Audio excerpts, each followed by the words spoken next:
Écoutez, bienvenue à cette première conférence de l'année de notre programmation hiver printemps 2025 portant sur l'innovation en santé, présentée par la Direction des affaires académiques et innovation du CIUS de l'Ouest de l'île de Montréal. Donc, pour votre information, la conférence d'aujourd'hui, comme à l'habitude, sera enregistrée et mise à votre disposition pour visionnement futur sur la page web de notre établissement. Donc, vous allez facilement la retrouver dans les rubriques associées au transfert des connaissances. Donc, je me présente, Sylvain Charbonneau, chef de service en transfert des connaissances et innovation. Avant d'arriver à la conférence d'aujourd'hui, justement, je regardais la liste des inscriptions et nous avons une représentation de plus de 23 établissements en santé québécois, de quelques universités également, des institutions d'enseignement ainsi que des organismes publics et communautaires de l'ensemble du Québec. Donc, écoutez, merci infiniment de votre présence. Merci de ce beau rayonnement et c'est grâce à vous que ces conférences sont un succès. Écoutez, ces conférences sont rendues possibles grâce à l'appui du CIUS de l'Ouest de l'île de Montréal et la contribution de tous nos collaborateurs et collaboratrices et partenaires également. Notamment les centres de recherche de l'hôpital Douglas, les centres de recherche également de l'hôpital St. Mary's, ainsi que l'université McGill et les établissements associés. Donc, je tiens également à remercier toutes les personnes qui ont participé de près ou de loin à la réalisation et à la mise en œuvre de cette conférence, sans oublier évidemment nos conférenciers et nos conférencières qui contribuent d'un mois à l'autre à l'avancement et au partage des savoirs. Donc, la conférence d'aujourd'hui sera présentée en anglais et a pour titre Stress, Regulation and Adaptation, a Trauma-Sensitive Approach to Dysregulation and Aggression. Donc, pour cette conférence, nous avons l'honneur de recevoir Catherine Morer, PhD, donc professeure agrégée à l'École de services sociaux à l'Université McGill. Elle a obtenu un doctorat en travail social clinique à la Silver School of Social Work de l'Université de New York et a exercé à New York en tant que spécialiste de la thérapie sensible au trauma comme travailleuse sociale clinique auprès des populations ethnoculturelles marginalisées. Donc, merci et bienvenue. Nous aurons à la fin de cette conférence donc une courte période de questions. Vos questions pourront être posées dans les deux langues, il n'y a aucun souci. Pour ceux et celles qui le souhaitent, vous pourrez lever la main, par exemple, et on va ouvrir votre micro et votre caméra. Vous pourrez directement poser votre question. Il est également possible d'inscrire vos questions dans la section clavardage, le fameux chat qui est disponible également sur la plateforme Teams. Notre collègue Marie-Ève Arsenault, qui est ici présente, va être une modératrice durant la période de questions, donc à la fin de la conférence. Donc voilà, donc écoutez, sans plus tarder, Kate, à vous la parole. Merci Sylvain, merci à toute l'équipe de Synaptique. C'est un grand plaisir de présenter avec vous, grâce à vous. Et bonjour à tout le monde. Je vais switcher en anglais pour la présentation. Et j'espère que...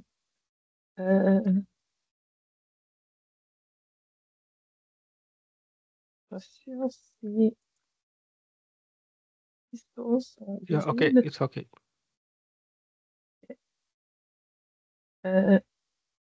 It's okay, we see. Okay. Perfect. Merci. So today I am going to speak to you about my work, but before I do that, I just want to acknowledge that we are located on unceded Indigenous lands. The Ganagahaga Nation, Mohawk One Nation of the Haudenosaunee is recognized as the custodians of the lands and waters on which we gather today.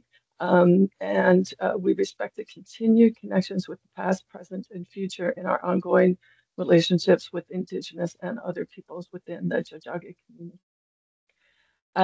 You have all seen the objectives and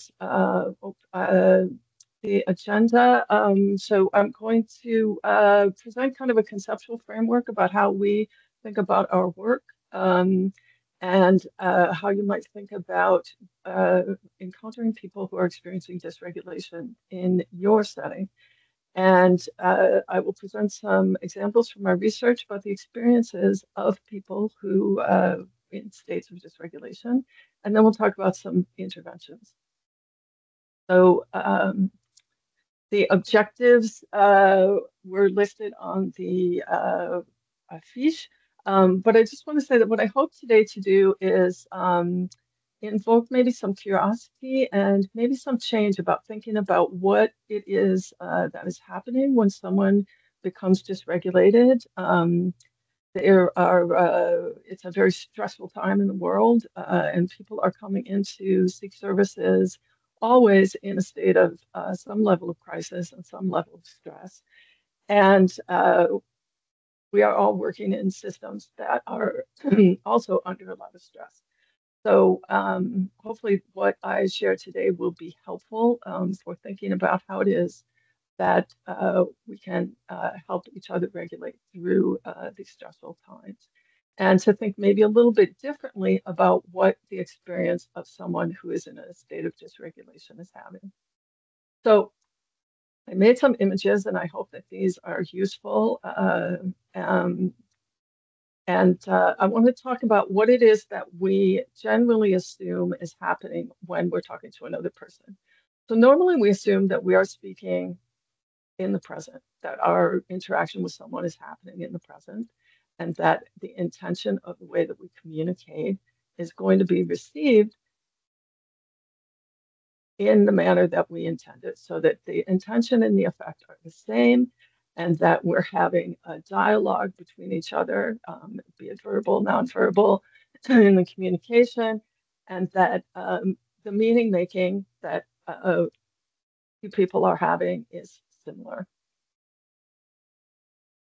What goes behind that is a lot of assumptions that we have about our world, about how we interact, about what we expect in an exchange, and these influence our communication process and the meaning that we make out of communication. But modern neuroscience suggests that this is not actually how things work. It's not so direct and it's not so clear. We have cognitive bias, we have all sorts of the experiences that we have lived through. And often, when we are communicating, our communication intent has a different effect on the person to whom we're communicating with.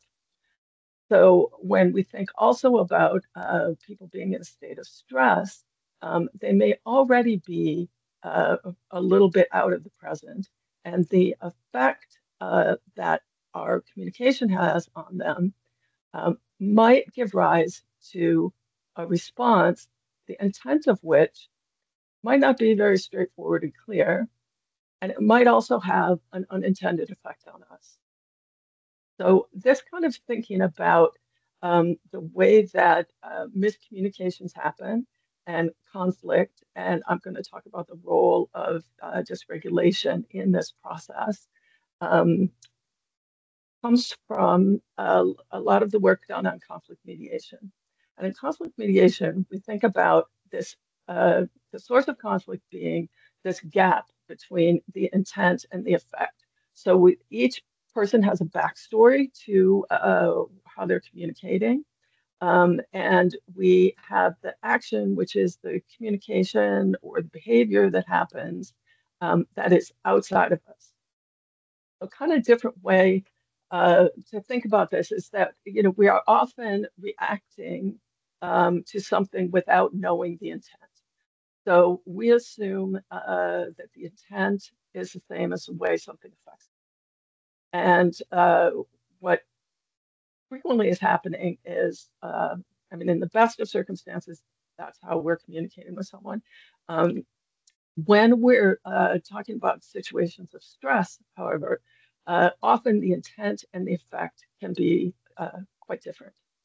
And so that's sort of what I want to unpack with you today is how it is that we can understand why our intention and effect different, and then how can we navigate that space when that is happening.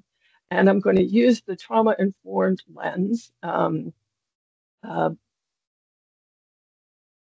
to be able to think about what it is that happens when during a stress response that impacts this differential between the intent and the effect in communication.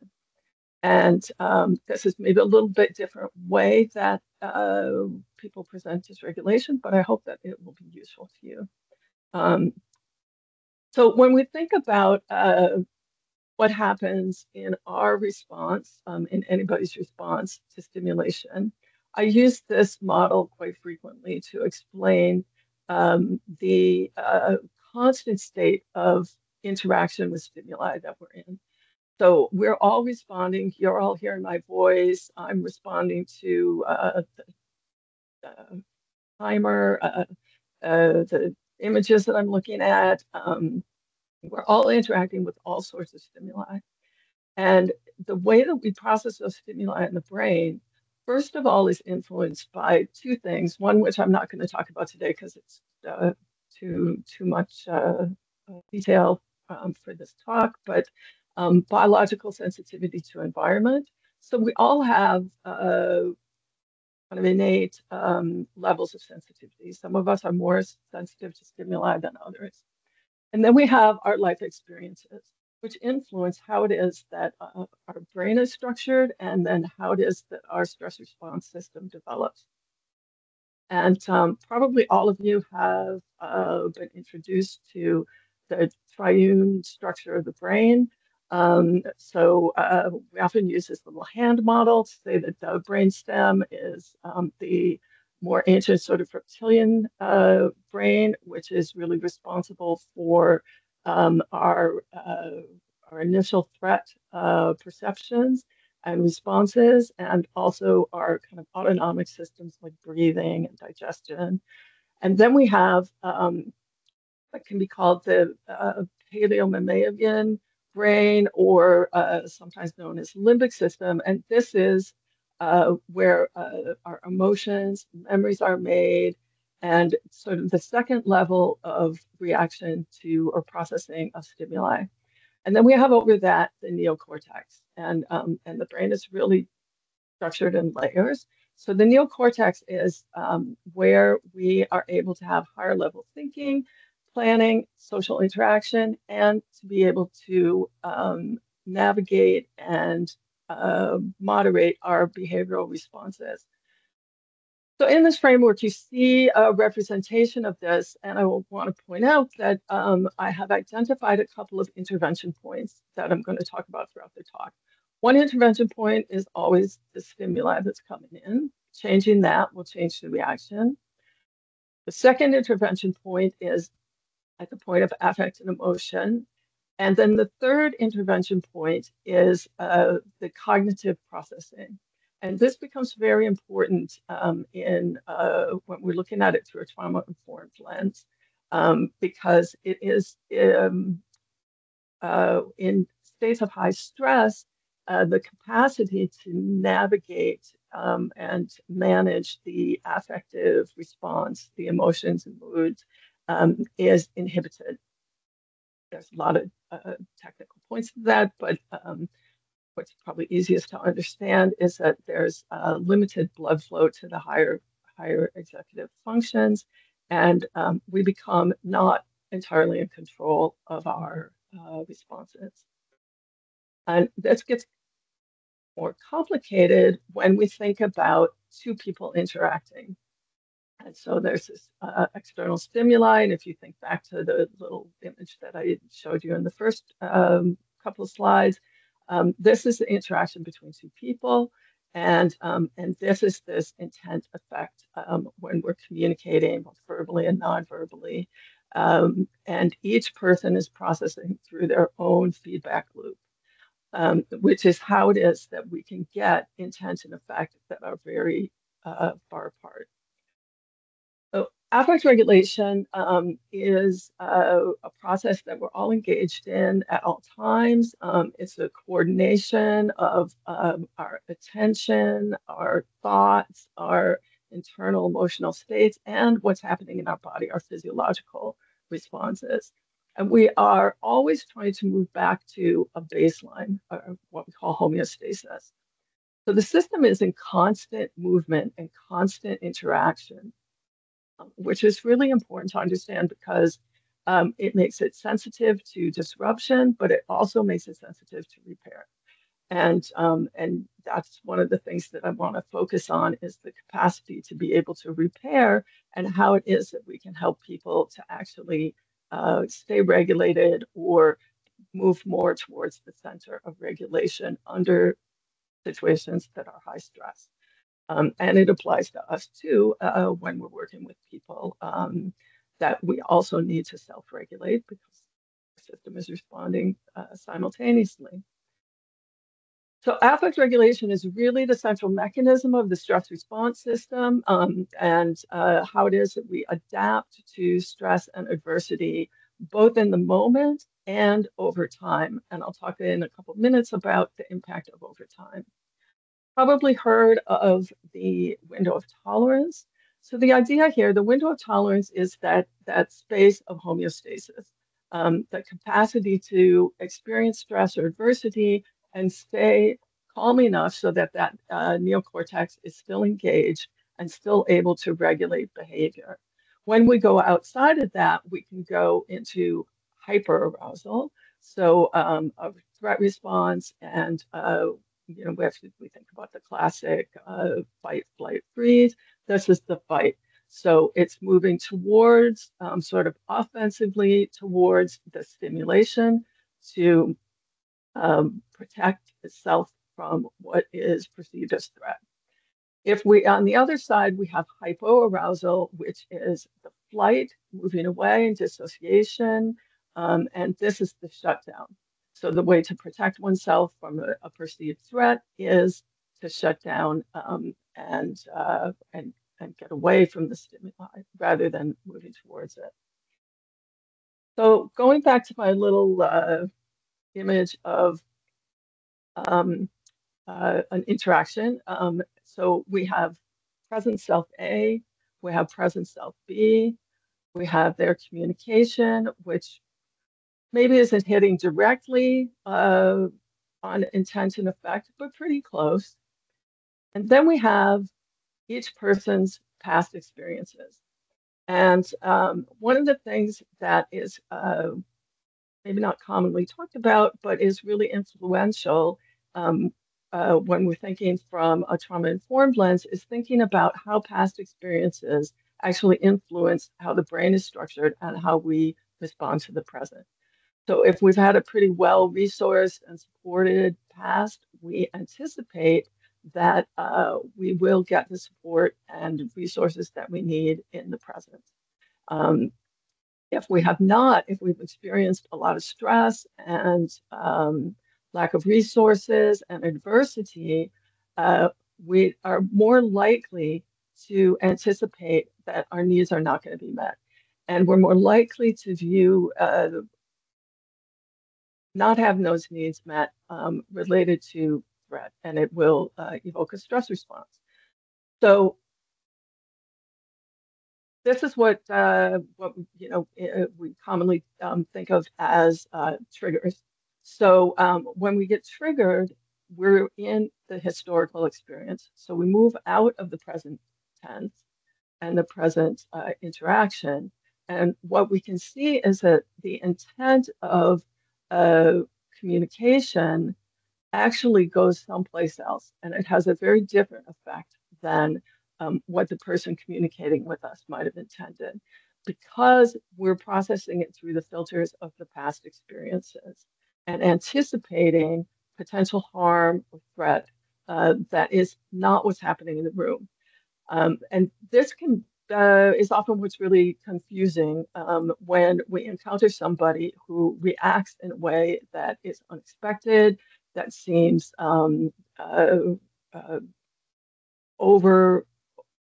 overreactive, perceiving threat when no threat was intended. And this is really what we think of as the trauma response. So the word trauma is kind of misused or overused in a way. It means injury, and in this case, we're talking about injury to emotional, psychological, behavioral responses to events that have changed the structure of the brain and changed the way that people habitually respond to stressors. Events in and of themselves don't necessarily cause trauma, cause injury. I usually use the word traumatogenic to refer to events, but it has the potential to cause psychobiological modifications. And it's these modifications that I'm talking about here. The modifications are what, for a person who has had experiences of harm and has experienced that kind of change in their brain structure that leads to interpreting the intent of another person's actions or in a situation as a threat. And regardless of whether there is an actual threat, they're perceiving it, and the effect overrides whatever the intent is. When we talk about complex trauma, we're referring to the exposure to multiple traumatogenic experiences, and we think about complex trauma as being kind of an iceberg. So we might be aware of what kind of stressors a person is facing, particularly throughout the healthcare and the social service system, when people are coming to us for assistance. Excuse me, we're aware of what the present stressors are, and we can see their behavior, their stress response. What we don't know is this content that is below the waterline, which is their past experiences of different kinds of stressors. So intergenerational trauma, different disruptions of affect,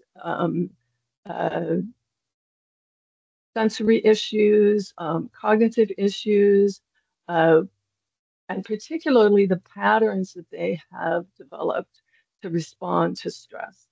And this is this important issue of adaptation. Human beings are designed to adapt to their environment. I said the brain is wired backwards, and that's this adaptation process. If we're living in a place where we're going to be under threat all the time, it's very adaptive and positive to be hypervigilant and be on the lookout for threat at all times. The problem is when we move out of that particular environment, if we're still in hypervigilance, if we're still worrying about threat in a place where there's no threat, we're at risk of having our behavior and our responses not match up to the expectations. So this is this difference between the intent of what is happening or the present experience of what is happening and being in the past. So I'd give this, I don't know how great these visuals are, but I was trying to figure out a way to visualize what the experience is when the adaptations are so different for a completely different environment than what the present interaction is. Because I hear many people, struggle with understanding why someone is reacting as if there's a threat when that's not what they intended. And they may just be trying to help someone navigate a complex service delivery system. If we think about the hospitals, when people are coming in crisis, people are trying to help, and people can reject help because of their adaptations from their prior experiences that put them into a defensive threat stage. And we have both the hyper, so that aggressive fight mode, and the hypo, the flight and freeze, both of which impede the helping relationship, right? They're a barrier to being able to interact and to be able to communicate clearly and directly. So this is just a different way to kind of think about the fight, flight, and where to be in relation to the window of tolerance. And we see on the bottom the green. So the green is the place where we want to be, and the green is the place where we want to help others to be able to provide services, help them, and to be able to communicate clearly, because the communication gets really twisted and tangled when someone is reacting to a sense of threat, a perceived threat that is not actually present and happening, and that is not the intent of the other person or the other parties. So you can see that in this depiction, we really get the understanding of how both fight and flight are responses to a sense of danger, and just a different way of managing, getting away from or getting apart from that stimulus that is being perceived as a sense of threat. And this process is continual, which is the other thing to keep in mind, that we're constantly adjusting to all sorts of stimuli and different perceptions of what might be a threat. When we think about this adaptive reactivity to stress, so one thing that's really important, and often I think I have seen in my work that people who are very reactive, who are easily triggered, who might go into a fight or flight in a service setting, are often perceived as that this is pathological or not a normative response.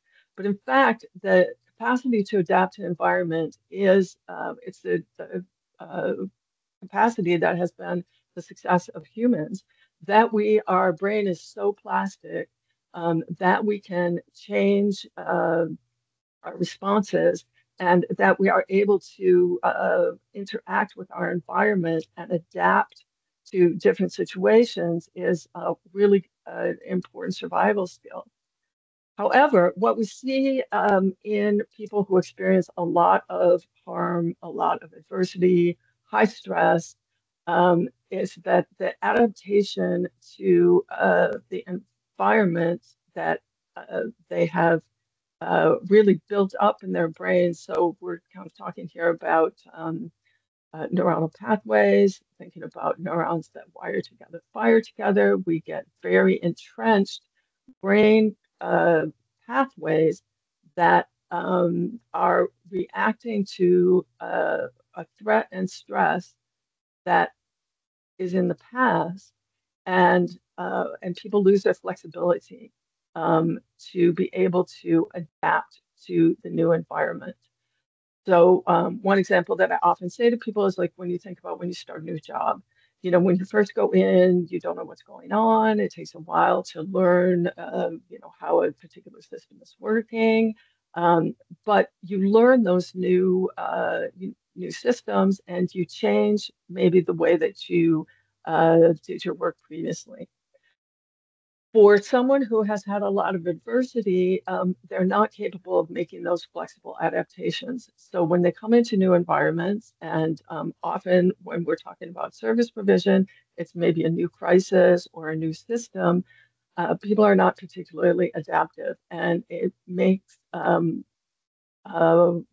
great difficulty to be able to understand and stay within that window of tolerance when engaging in systems.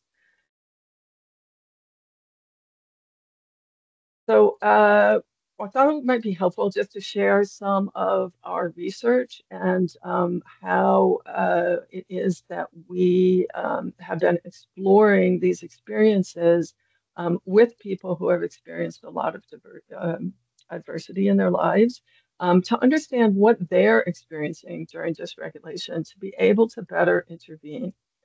I'm going to share the results from two studies. The first one was done with adolescents who had been exposed to family violence.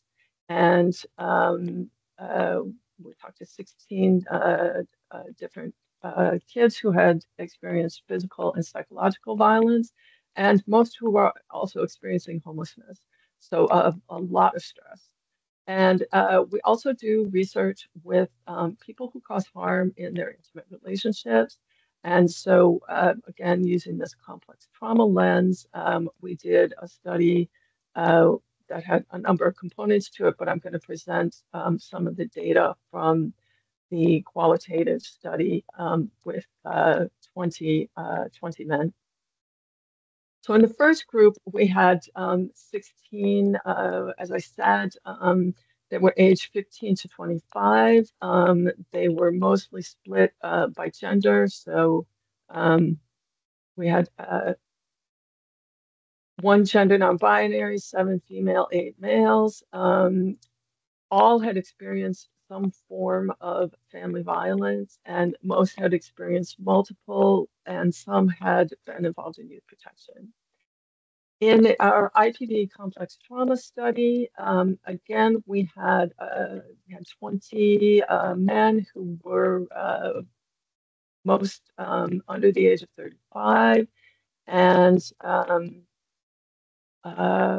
all had experienced some form, multiple forms of traumatogenic experiences, and about half, a third, a little bit more than a third, had experienced some form of family violence.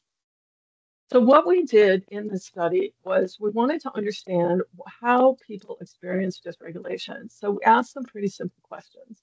And with the kids, the study was mostly in French. And so we posed the question, que ressens-tu lorsque tu penses que tu vas péter une couche? And in the English one, it's, what is it like when you think you're going to lose it? And going back to the model that I showed you about, the complex processes of regulation, we asked them first, what thoughts did you have during the experience when you thought you were going to lose it? So that higher cognitive function, and what did you feel emotionally during the experience? And then what did you feel in your body? What was the physiological reactivity? We also asked them about how quickly they feel like they're going to lose it, and did they have the impulse or strong urge to act? And what we found was great similarity. So we used the same questions for both groups, and we found great similarity between their responses. So as the theory proposes, past experiences really strongly influence present reactions. I'm going to kind of go through this a little bit fast because you'll have the chance to watch again. But we have one kid talking about how in the workplace, every male boss that he has reminds him of his stepfather, and he just quits his jobs all the time because he can't remain professional. He's so triggered by that person. We have another young woman who was trying to manage interacting with her mom, but there's such a pattern of harm in that interaction that they got into the conflict, and it actually resulted in that young woman being removed from her home. So physical, the reactivity of dysregulation can have really serious consequences. When they talked about what they feel in their body, the experience of high physiological reactivity, whether it's actually the hyper arousal, which these quotes are really talking about, or the hypo, it is an incredibly unpleasant experience. It really feels awful in the body. They talk about feeling like their blood is going to boil, shaking. It's a real loss of control of one's physiology. And even in hypoarousal, the kids talked about feeling, totally weighed down, like they could barely move, like they could barely walk when they were in that freeze mode. So it's a really physically impactful and, lack of a better word, really awful experience to be in arousal. And they talked about their different capacities to try and manage their dysregulation. And these are two quotes from some of the men. And they're really talking about this moment when the neocortex, when the executive function goes, it's no longer able to manage the affective responses. And even though they're aware that they're having all of these emotions, they really don't know how to manage it. And the one person is talking about feeling all the emotions and that you've got to release the tension inside of you somehow, or you're going to explode. The other person is talking about, and we heard this a lot from the kids too, about suppressing all of those reactions until you can get someplace safe to let them out, which is actually a really great adaptive strategy in the short term, but it's not very adaptive long term. To be able to keep suppressing like that is harmful to social relationships, is harmful to one's physical well-being, and it doesn't ever actually resolve the issues that gave rise to the dysregulation. People talked about really trying to end the state of activation again through taking action to be able to just release all of that arousal state. And people frequently talk about trying to do something that would help them where it was blocked in some way. So you have this kid talking about trying to get out of the car when they knew that they were dysregulated, and their friends stopped them. And when their friends stopped them and they couldn't get away from the stimulation of what was upsetting them, they blew a fuse. They lost control. So this is this experience of being outside of the window of tolerance, and this participant, this is again one of the men, talks about this capacity, and I've heard this a lot in my work of people having this feeling of not being able to control their behavior. They know what's wrong, they don't actually want to do it, but they can't stop the process, and that's the real danger when you have this disconnection, this flipping of the lid, because the person is no longer in control of their behavior. And I think this is one of the misconceptions that I always like to address in my work, that people feel that we all have control of our behavior at all times, and actually it's just physiologically not true.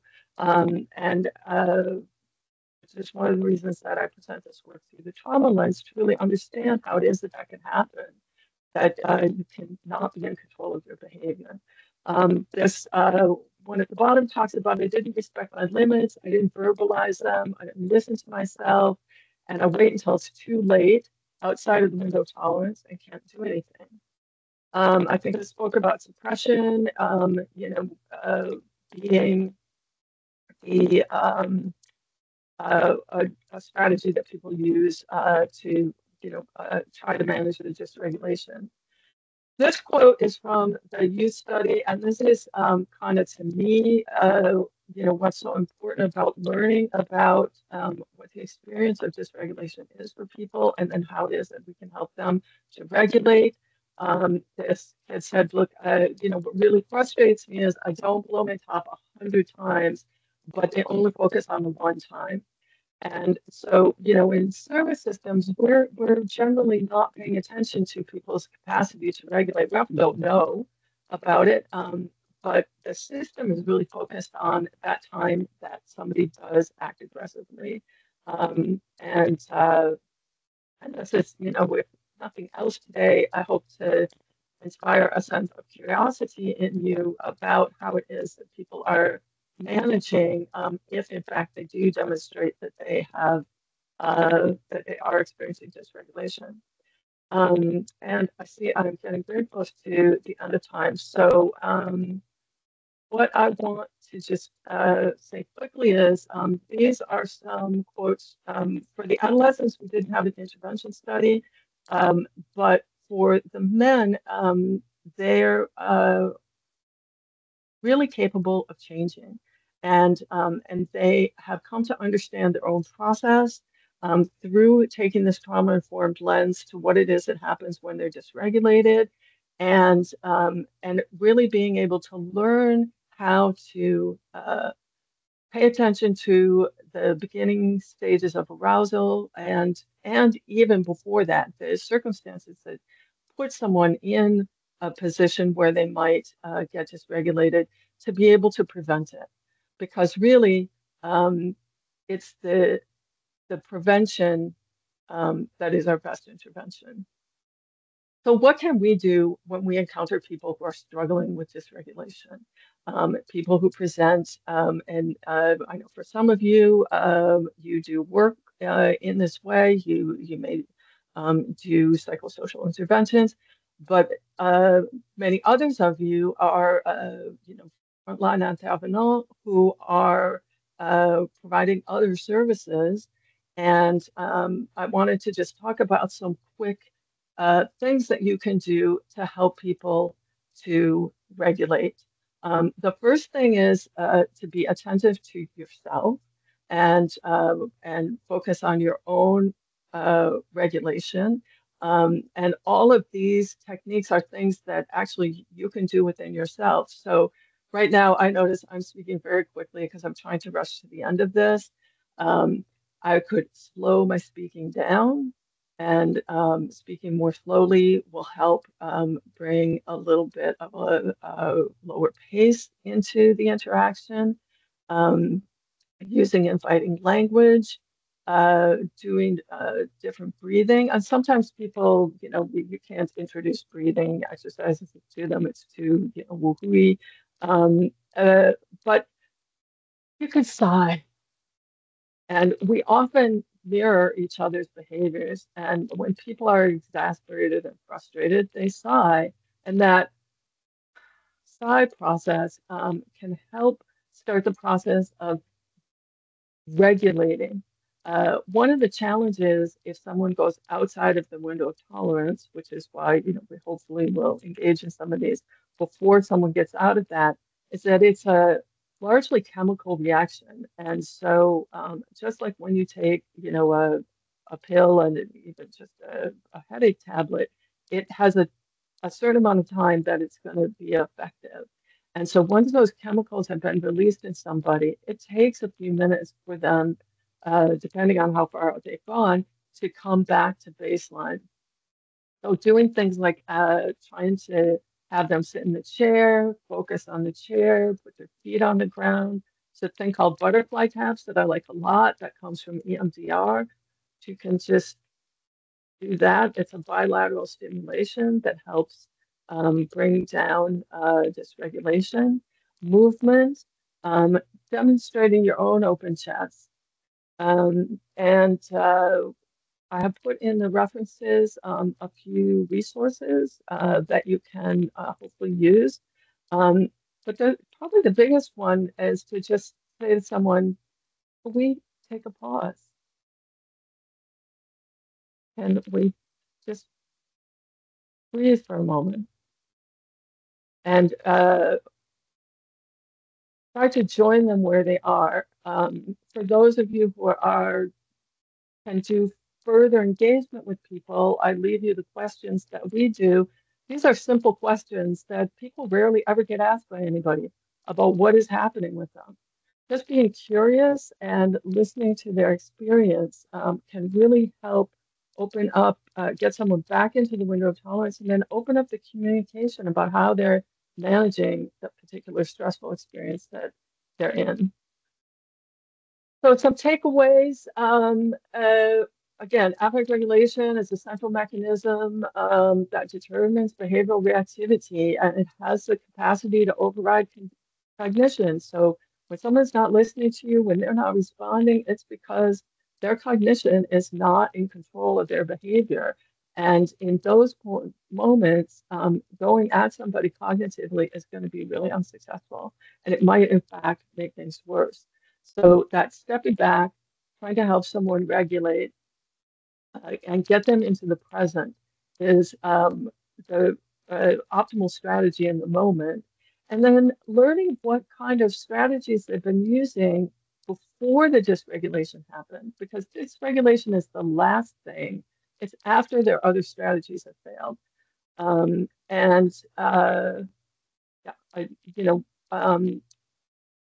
People really want help in my experience, and they really want to be listened to. So I always share this image just to say that we're all complex. The people that are causing harm often have been harmed. They are navigating a complex space, and the more that we can hold both the idea that we need to protect against any kind of aggression and violence happening, and that people are not in as much of control of their behavior as we normally attribute to them, and joining people where they are, I guess, is my final thing. So I hope some of this was helpful, and I look forward to your questions. You can also reach out to me directly and give a quick shout out to my funders. I gave some references and some recommendations, and these really great videos from Bruce Perry that he made during the pandemic, which you'll be able to access with the slides.